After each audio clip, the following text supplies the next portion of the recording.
ED के हाथों गिरफ्तार होने के बाद जेल हेमंत सोरेन जा रहे हैं, लेकिन चर्चा इस वक्त पूर्व मुख्यमंत्री रघुवर दास की क्यों हो रही है। 23 साल के झारखंड में अब तक कितनी बार हुआ है सत्ता परिवर्तन, किन किन लोगों ने अब तक सीएम की कुर्सी संभाली, राज्य में अब तक कितनी बार लगा है राष्ट्रपति शासन, अब तक कौन कौन से सीएम गिरफ्तार हुए। हेमंत सोरेन की गिरफ्तारी के बाद ये तमाम सवाल आज राज्यवासियों के जहन में है। इन सभी सवालों का जवाब आज आपको इस वीडियो के माध्यम से मिलेगा। पहले बात करते हैं इस वक्त हेमंत सोरेन के साथ साथ रघुवर दास की चर्चा क्यों तेज है। आपको बता दें कि हेमंत सोरेन की गिरफ्तारी के बाद रघुवर दास ही एकमात्र सीएम है जिन्होंने अपने 5 सालों का कार्यकाल पूरा किया है। मोदी लहर के दौरान रघुवर दास को सत्ता की कमान संभालने का मौका मिला।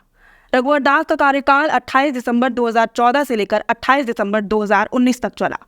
इसके बाद 2019 के चुनाव में सत्ता परिवर्तन हुआ और राज्य की बागडोर हेमंत सोरेन के हाथों सौंपी गई। दूसरा सवाल, राज्य में अब तक कितनी बार हुआ है सत्ता परिवर्तन, कौन कौन कब कब बने झारखंड के मुख्यमंत्री। 23 साल के झारखंड में अब तक 11 बार सीएम बदले हैं। 11 बार में केवल 6 लोगों को सीएम बनने का मौका मिला।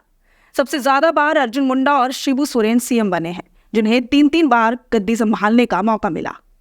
अब चंपई सोरेन 7वें नेता होंगे जो मुख्यमंत्री पद की शपथ लेंगे। कौन कौन कब कब रहा सीएम। 15 नवंबर साल 2000 को बिहार से अलग होकर झारखंड राज्य बना। पहले मुख्यमंत्री के तौर पर बाबूलाल मरांडी ने राज्य की कमान संभाली। हालांकि पार्टी में आंतरिक विरोध के कारण वह अपना कार्यकाल पूरा नहीं कर सके।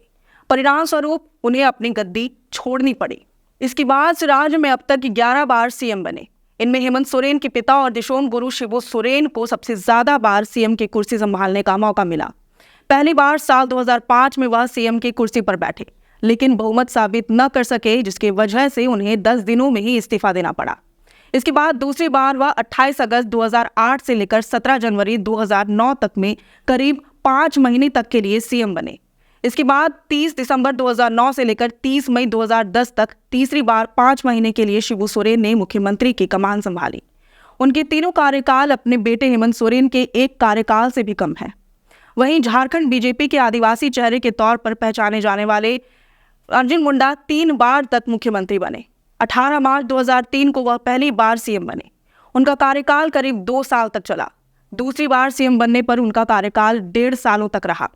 वहीं तीसरी बार उन्हें करीब 2 साल 4 महीने के लिए कुर्सी संभालने का मौका मिला। बात करें मधु कोड़ा की तो 18 सितंबर 2006 को निर्दलीय विधायक के तौर पर उन्होंने सीएम पद की शपथ ली। निर्दलीय विधायक रहते हुए भी सीएम बनने के कारण उनका नाम Limca book of world records में दर्ज है। इसके बाद आती है रघुवर दास की बारी, जिन्होंने 28 दिसंबर 2014 से लेकर 28 दिसंबर 2019 तक 5 सालों का कार्यकाल पूरा किया। वहीं सोरेन परिवार 5 बार मुख्यमंत्री की कुर्सी पर काबिज रहा। जेएमएम के अध्यक्ष शिबू सोरेन 3 बार राज्य के सीएम बने, लेकिन 3 बार का कार्यकाल अपने बेटे हेमंत सोरेन के एक कार्यकाल से भी कम रहा। हालांकि हेमंत सोरेन पहली बार 1 साल 5 महीने 10 दिनों के लिए मुख्यमंत्री बने। दूसरी बार के कार्यकाल में मात्र 10 महीने ही बाकी थे कि उनकी कुर्सी उनके हाथों से निकल गई। अगला सवाल, झारखंड में अब तक कितनी बार लग चुका है राष्ट्रपति शासन।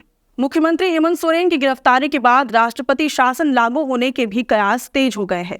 इस बीच आपको जानना जरूरी है कि झारखंड में 6 मुख्यमंत्रियों के शासन के बीच अब तक 3 बार राष्ट्रपति शासन लग चुका है। राज्य में लगभग 20 महीने तक पहली बार राष्ट्रपति शासन लग चुका। पहली बार 19 जनवरी 2009 से लेकर 29 दिसंबर 2009 यानी कि 11 महीने तक राष्ट्रपति शासन लागू रहा। इसके बाद 1 जून 2010 को झारखंड में दूसरी बार राष्ट्रपति शासन लगा, जो 10 सितंबर 2010 तक यानी कि 3.5 महीने तक लागू रहा। तीसरी बार राष्ट्रपति शासन 18 जनवरी 2013 से लेकर 13 जुलाई 2013 तक यानी कि 6 महीने तक लागू रहा। अगला सवाल, राज्य के अब तक कौन कौन से मुख्यमंत्री हुए हैं गिरफ्तार।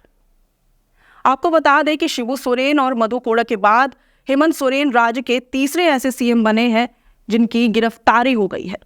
बात करें मधु कोड़ा की तो वह अपने कार्यकाल के दौरान भ्रष्टाचार के आरोप में जेल गए थे। उन पर मनी लॉन्ड्रिंग और आय से अधिक संपत्ति जमा करने के आरोप लगे थे।